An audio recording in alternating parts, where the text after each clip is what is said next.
వారు గతంలో కూడా బీఆర్ఎస్ ప్రభుత్వం టీఆర్ఎస్ ప్రభుత్వంలో అన్నాడు 2014 నుంచి 18 దాకా వారు ఇదే పర్యాటక శాఖ మంత్రిగా వారు ఉన్నారు అన్నాడు. కాబట్టి వారు కొన్ని విషయాలు ఏవైతే చెప్పారో వారికి నేను గుర్తు చేస్తా ఉన్నాను సార్. తెలంగాణ ఉద్యమంలో మనందరం కూడా పాల్గొన్నాము. అందులో ముఖ్యమైన ఒక అంకం, ఒక ముఖ్యమైన భాగం కల్చరల్ రెనెసాన్స్, అంటే సాంస్కృతిక పునరుజ్జీవనం.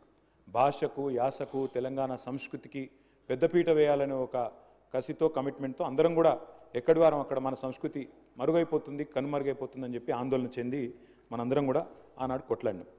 అల్టిమేట్గా తెలంగాణ రాష్ట్రం ఏర్పడిన తర్వాత సార్ నేను మంత్రి గారు గుర్తు చేస్తా ఉన్నాను, భారతదేశంలో ఎక్కడా లేదు, భారతదేశంలో ఎక్కడా లేని విధంగా 550 మంది కళాకారులకు తెలంగాణ సంస్కృతిని అద్భుతంగా దేశానికి తెలియజెప్పే విధంగా పెట్టాలన్న ఉద్దేశంతోనే సాంస్కృతిక సారథి అనే ఒక కొత్త బృందాన్ని పెట్టి 550 మందికి ప్రభుత్వ ఉద్యోగులుగా ప్రభుత్వ పే స్కేల్తో ఉద్యోగాలు ఇచ్చింది ఆనాటి కేసీఆర్ గారి ప్రభుత్వం అనేది నేను వారికి గుర్తు చేస్తా ఉన్నాను.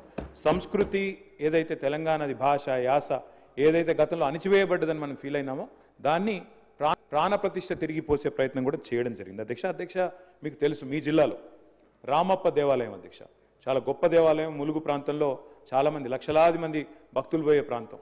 ఆ రామప్ప దేవాలయానికి కూడా మా ప్రభుత్వం ఉన్నప్పుడే అధ్యక్ష కేంద్ర ప్రభుత్వంతో అదేవిధంగా యునెస్కోతో మేము విపరీతమైన ప్రయత్నం చేసి చివరికి యునెస్కో గుర్తింపును కూడా మొట్టమొదటి ప్రపంచ హెరిటేజ్ సైట్ అధ్యక్ష మన రాష్ట్రంలో యునెస్కో హెరిటేజ్ గుర్తింపు తెచ్చింది కూడా ఆనాటి టీఆర్ఎస్ ప్రభుత్వం. మంత్రి గారు మర్చిపోకూడదని చెప్పి నేను గుర్తు చేస్తా ఉన్నాను. మంత్రి గారు అధ్యక్ష చెప్తా ఉన్నారు మీరు ఏం చేయలేదు 10 ఏళ్ళు అన్నట్టు చెప్పారు అధ్యక్ష. టూమ్స్ అధ్యక్ష ఇక్కడ హైదరాబాద్లో కులీ కుతుబ్ షా టూమ్స్, వాటి రెస్టోరేషన్లో ప్రభుత్వంతో పాటు ఆగాఖాన్ ఫౌండేషన్ సహకారం తీసుకొని ఆ టూమ్స్ అన్నింటినీ కూడా రిస్టోర్ చేసింది ఆనాటి కేసీఆర్ గారి ప్రభుత్వం. వారు యాదాద్రి టెంపుల్ టూరిజం గురించి చెప్పారు, యాదగిరి గుట్ట గురించి. అధ్యక్ష యాదాద్రి టెంపుల్ ఇవాళ అంత అద్భుతంగా కట్టిందైతే మరి కేసీఆర్ గారి ప్రభుత్వమే కదా అధ్యక్ష. టెంపుల్ టూరిజం, రిలీజియస్ టూరిజం అంటే మరి ఇవాళ మీరు దాన్ని ముందుకు తీసుకుపోండి, కానీ ఏం చేయలేదన్నాము తప్పు అధ్యక్ష. ఇంకొక మాట అధ్యక్ష, వారు అన్నారు హైదరాబాద్ సంబంధించి కూడా టూమ్స్ ఒకటే కాదు అధ్యక్ష మేము చేసింది, ఇక్కడ పక్కనే మన అసెంబ్లీ పక్కనే మన మోజంజాహి మార్కెట్. చిన్నప్పటి నుంచి నేను ఇక్కడే చదువుకున్నాను అధ్యక్ష, హ్యాబిట్స్లో నేను ఆ పక్కన కూడా ఉండేవాను. ఆ మోజంజాహి మార్కెట్ని ఇలా అద్భుతంగా బ్రహ్మాండంగా తీర్చిదిద్దింది హెచ్ఎండిఏ ఆధ్వర్యంలో, Quli Qutub Shah urban development authority ఆధ్వర్యంలో మా ప్రభుత్వం అధ్యక్ష. ఒక్క మోజంజాహి మార్కెటే కాదు, అక్కడే మురిగి చౌక్ అని ఉంటుంది అధ్యక్ష. ఓల్డ్ సిటీలో మురిగి చౌక్ని, మీరాలం ట్యాంక్ని ఒకటి కాదు అధ్యక్ష, ఓల్డ్ సిటీలో చాలా వారసత్వ సంపదను కూడా రిస్టోర్ చేసింది మా ప్రభుత్వం అధ్యక్ష. టూరిజంలో చాలా రకాలు ఉంటుంది, మంత్రి గారు చెప్పారు. రిలీజియస్ టూరిజం ఉంటుంది, స్పిరిచువల్ టూరిజం ఉంటుంది, ఈకో టూరిజం ఉంటుంది, మెడికల్ టూరిజం ఉంటుంది, అడ్వెంచర్ టూరిజం ఉంటుంది. ఈ అన్నిట్లో కూడా మా ప్రభుత్వం ప్రయత్నం చేసింది అధ్యక్ష. ఇవాళ వారు చెప్తున్నారు రంగనాయక్ సాగర్ అన్నారు, కొండపోచమ్మ సాగర్, మల్లన్న సాగర్, ఇవన్నీ కడితేనే కదా అధ్యక్ష ఇవాళ అక్కడ మీకు టూరిజంకి స్కోప్ ఉంది. అవన్నీ కట్టింది కాళేశ్వరం ప్రాజెక్టులో భాగంగా. ఆ సాగర్ల నిర్మాణాలు, ఆ జలాశయాల నిర్మాణాలు చేయడమే కాకుండా అక్కడ టూరిజం కోసం డబ్బులు కూడా కేటాయించింది కేసీఆర్ గారి ప్రభుత్వం కాదా, వారిని చెప్పానండి అధ్యక్ష. సంస్కృతి గురించి వారు చాలా విస్తారంగా చెప్పారు.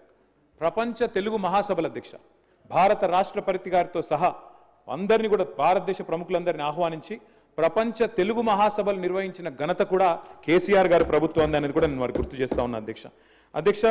ఒక మహాసభలే కాదు అధ్యక్ష, గ్లోబల్ ఆంటర్ప్రినర్షిప్ సమిట్ ఆనాడు ప్రధానమంత్రి నరేంద్ర మోడీ గారు, ఇవాంకా ట్రంప్ గారు వారందరూ వచ్చినప్పుడు 2017లో ఆనాడు మంత్రి గారు కూడా ఉన్నారు, ఇక్కడ మంత్రిగా ఉన్నారు, అక్కడ మంత్రిగా ఉన్నారు మాతో పాటు. అప్పుడు గ్లోబల్ ఆంటర్ప్రినర్షిప్ సమిట్ కూడా నిర్వహించాం అధ్యక్ష.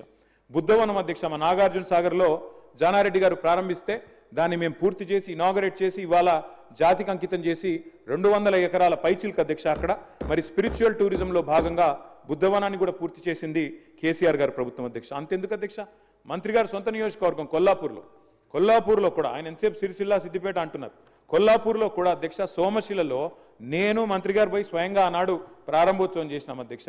అక్కడ బ్రహ్మాండంగా టూరిజం కోసం అక్కడ రిసార్ట్లు కట్టి, వాటర్ ఫ్రంట్లో బ్రహ్మాండమైన కాటేజీలు కట్టి వాటిని కూడా పూర్తి చేసింది కేసీఆర్ గారి ప్రభుత్వం అధ్యక్ష. వరంగల్లో కాలోజీ కళాక్షేత్రం అధ్యక్ష, ఇప్పుడు వారు చెప్పారు మంత్రి గారు పూర్తి చేశామని. 95% మేము పూర్తి చేసినాం సార్, ఒక 5% ఇక మరి పప్పంతా ఉడికినాక ఉప్పు వారు వేసినారు, గంట కలిపేసినారు, ఇప్పుడు మేము చేసినామని చెప్తున్నారు, సంతోషం అధ్యక్ష. నేను ఒకటే అడుగుతా ఉన్నా అధ్యక్ష, నేను మంత్రి గారి నుంచి సూటిగా స్పష్టంగా అడిగేది ఒకటే అధ్యక్ష.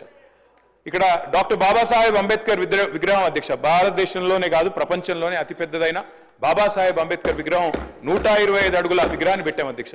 మరి ఎందుకు అది టూరిజం సర్కిట్లో పెట్టడం లేదు? ఎందుకు అక్కడ తాళాలు పెట్టి ఎందుకు ఆయనను బందీగా పెడుతున్నారు? ఈ ఏప్రిల్ 14th కన్నా కనీసం తెరుస్తారా?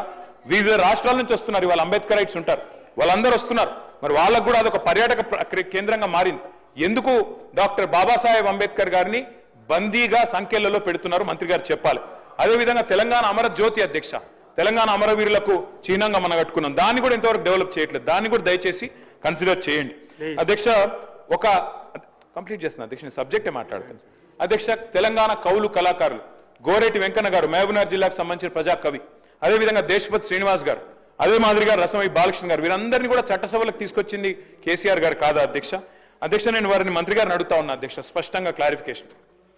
మీరు చెప్పారు టూరిజం పాలసీ తెచ్చినామని, ఓఆర్ఆర్ని టీఓటీ పద్ధతుల్లో, ఓఆర్ఆర్ని ఔటర్ రింగ్ రోడ్ని టీఓటీ పద్ధతుల్లో మరి 33 ఏళ్ళకి ఇస్తేనేమో అది ఘోరమైన తప్పిదం అన్నారు అధ్యక్ష, చాలా పెద్ద స్కామ్ అన్నారు.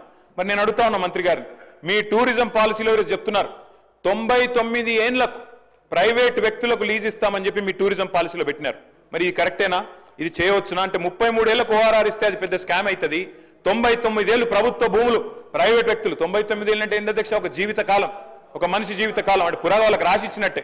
మరి అది ఎట్లా కరెక్ట్ అయితే చెప్పాలా మంత్రి గారిని నేను అడుగుతా ఉన్నాను అధ్యక్ష. చివరిగా నేను ఇంకొక మాట చెప్తా ఉన్నా అధ్యక్ష, నాకు మంత్రి గారు చెప్పింది ఏంటో నవ్వాలా ఏడవాలో తెలియట్లేదు. ఒకవైపు రాష్ట్రంలో 480 మంది రైతులు ఆత్మహత్య చేసుకున్నారు, పంటలు ఎండిపోయి ఏడుస్తా ఉన్నారు, ఇది పీక్ సమ్మర్, నీళ్లు లేవు, తాగునీళ్లు లేక గొంతెండి ఏడుస్తా ఉన్నారు. ఈ పరిస్థితుల్లో మే నెలలో ఎవరో, నిజంగా చెప్తా ఉన్నా అధ్యక్ష, నాకేం వేరే అభిప్రాయం లేదు, కానీ మిస్ వరల్డ్ మిస్ యూనివర్స్ అనే వాటికి ఎప్పుడో పోయింది అధ్యక్ష, వాటికి ఉండే ప్రెస్టీజ్ గతంలో ఇప్పుడు పూర్తిగా పోయింది. కానీ అదేదో పెద్దదో సాధించుకొచ్చినట్టు, అదే అంతర్జాతీయ ఈవెంట్ ఏదో ఇక్కడ జరిగితే ఏదో రాష్ట్రానికి లాభం వస్తుంది, మేమేదో అడ్డుకుంటున్నట్టు నేను అడుగుతా ఉన్నా అధ్యక్ష వారిని. మళ్ళీ మీరు సబ్జెక్ట్ డిబేట్ అవుతుంది. సబ్జెక్టు వారిదే సార్, వారే చెప్పిన మాట. ఏమన్నారు సార్ వారు? ఈ మిస్ వరల్డ్ పోటీల వల్ల క్లారిఫికేషన్ పోయి విమర్శలు. ఎస్ సార్, విమర్శ ఏముంది సార్, వారు క్లారిఫికేషన్ అడుగుతున్నా. మిస్ వరల్డ్ పోటీల వల్ల ఆదాయం వస్తుంది రాష్ట్రానికి, కొలువులు వస్తాయి, ఉద్యోగాలు వస్తాయి అన్నారు. ఎట్లొస్తాయి, ఏడికెళ్ళు వస్తాయి చెప్పాలని చెప్పి నేను కోరుతా ఉన్నా. నెంబర్ 1. నెంబర్ 2 అధ్యక్ష, నేను ఒకటే అడుగుతా ఉన్నా అధ్యక్ష, మిస్ వరల్డ్ కి 54 కోట్లు ఖర్చు పెడితే తప్ప అంటున్నారు. మరి ఫార్ములా ఈలో 46 కోట్లు ఖర్చు పెడితే దాన్ని ఏకపక్షంగా కేబినెట్ అనుమతి లేకుండా రద్దు చేసి అంత పెద్ద ఈవెంట్ని, అంతర్జాతీయ ఈవెంట్ని రద్దు చేసిన వాళ్ళు మరి ఇక్కడేమో ప్రభుత్వ డబ్బులు ఖర్చు పెడతాం కరెక్ట్ ఎట్లా అవుతుంది అధ్యక్ష? చివరిగా నేను ఒకటే అడుగుతా ఉన్నా అధ్యక్ష, ఇవాళ టెస్లా అనే ఒక కంపెనీ ఎలక్ట్రిక్ వాహనాల కంపెనీ అధ్యక్ష, భారతదేశంలో యూనిట్ పెట్టాలని చెప్పి ఎదురు చూస్తా ఉన్నారు. ఫార్ములా ఈ రద్దు చేసి అప్రతిష్టను మూతగట్టుకొని ఇవాళ 700 కోట్లు మొదటి రేస్తో వస్తే రాష్ట్ర ప్రభుత్వానికి ఆదాయం, ఆ ఈవెంట్ను మూర్ఖంగా రద్దు చేయడమే కాకుండా ఇంకా మళ్ళీ ఈ రోజు ఇంకో ఈవెంట్కు 56 కోట్లు ఖర్చు పెడుతున్నాం, తప్పెట్లయిద్దని మంత్రి గారు అంటే నేను అడుగుతా ఉన్నా అధ్యక్ష, ఇది మీ డబుల్ స్టాండర్డ్స్ కాదా? ఇది హిపోక్రసీ కాదా? ఫార్ములా ఈ వల్ల మేము ఆశించింది ఏంటి అధ్యక్ష? తెలంగాణ మొబిలిటీ వ్యాలీ, మీ దివిటిపల్లిలో అమర్ రాజా బ్యాటరీస్ తెచ్చాం అధ్యక్ష. ఎన్కాతలలో స్పీకర్ గారి నియోజకవర్గంలో 1200 ఎకరాల్లో అక్కడ మొబిలిటీ వ్యాలీ పెడుతున్నాం. అదేవిధంగా జహీరాబాద్ లో మ్యానుఫ్యాక్చరింగ్. ఇన్ని చేసిన ప్రభుత్వాన్ని మరి బద్నాం చేసి ఇలా మిస్ వరల్డ్ మాత్రం మొత్తం కొలువులు వస్తాయి, ఆదాయం వస్తుంది రాష్ట్రానికి అంటే ఎవరిని మోసం చేస్తున్నారు మంత్రి గారిని అడుగుతానో క్లారిఫై చేయాలని కోరుతాను. శ్రీనివాస్ గారు.